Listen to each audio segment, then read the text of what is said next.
This week at IHME, in our update on COVID, we do not have a new model release that will be coming in the next week, but we continue to monitor the pandemic.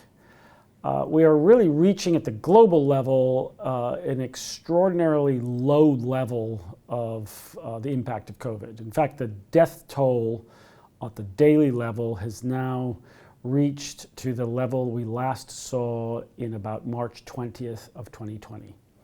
So we continue to see this very favorable trend down. At the more location level, the strict lockdown policy, zero COVID strategy in China continues to work, although it has great economic effects. But the reported cases, as far as we can tell in China, are now down to a very low level. And we do expect in our modeling and continue to expect that it'll be hard to sustain that given the considerable number of susceptibles that are still in China. Elsewhere, where there were surges related to either BA.4-5 in South Africa, that's peaked and continues to decline.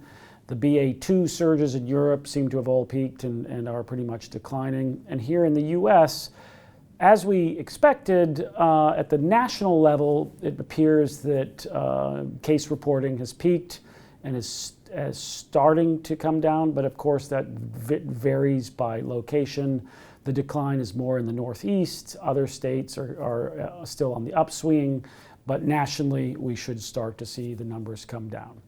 So we do continue to expect, in the absence of the emergence of a variant with considerable immune escape on Omicron, that we will see quite low numbers through the next few months.